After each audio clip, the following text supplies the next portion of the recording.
Templeton Rye.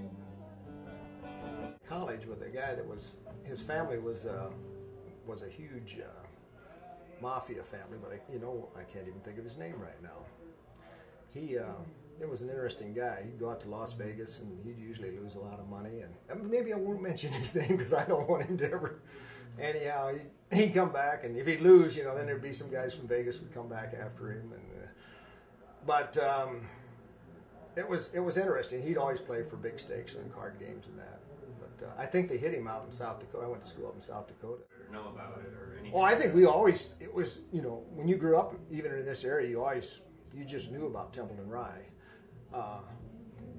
In fact, we used to combine a lot of, do custom combining around here. There was a lot of rye grown around here. Now, I think a lot of, I don't know what it was all made out of, but we used to combine rye, and some of them said that still was, supposedly rye or Templeton Rye was being made, long after the thing was repealed and everything, the law was repealed. So I think Templeton Rye never did die, I guess, and so we combined a lot of rye,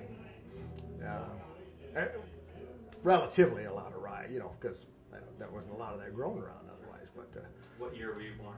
I was born in '45. Okay.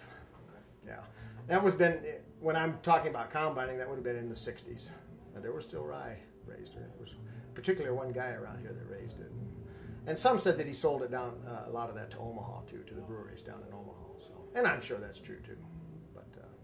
But we always knew about Templeton Rye. I mean, that was just a legend around here.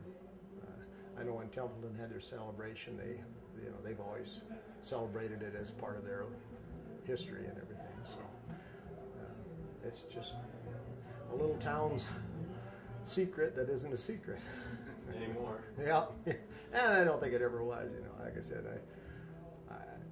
but it must have been quite a time. It seems like people were able to kind of keep their mouths shut to the right people. Oh yeah. Well, and it was back then. It was a way of saving the farm. Those guys did it not necessarily because they wanted to break the law. I don't think it was just a way to.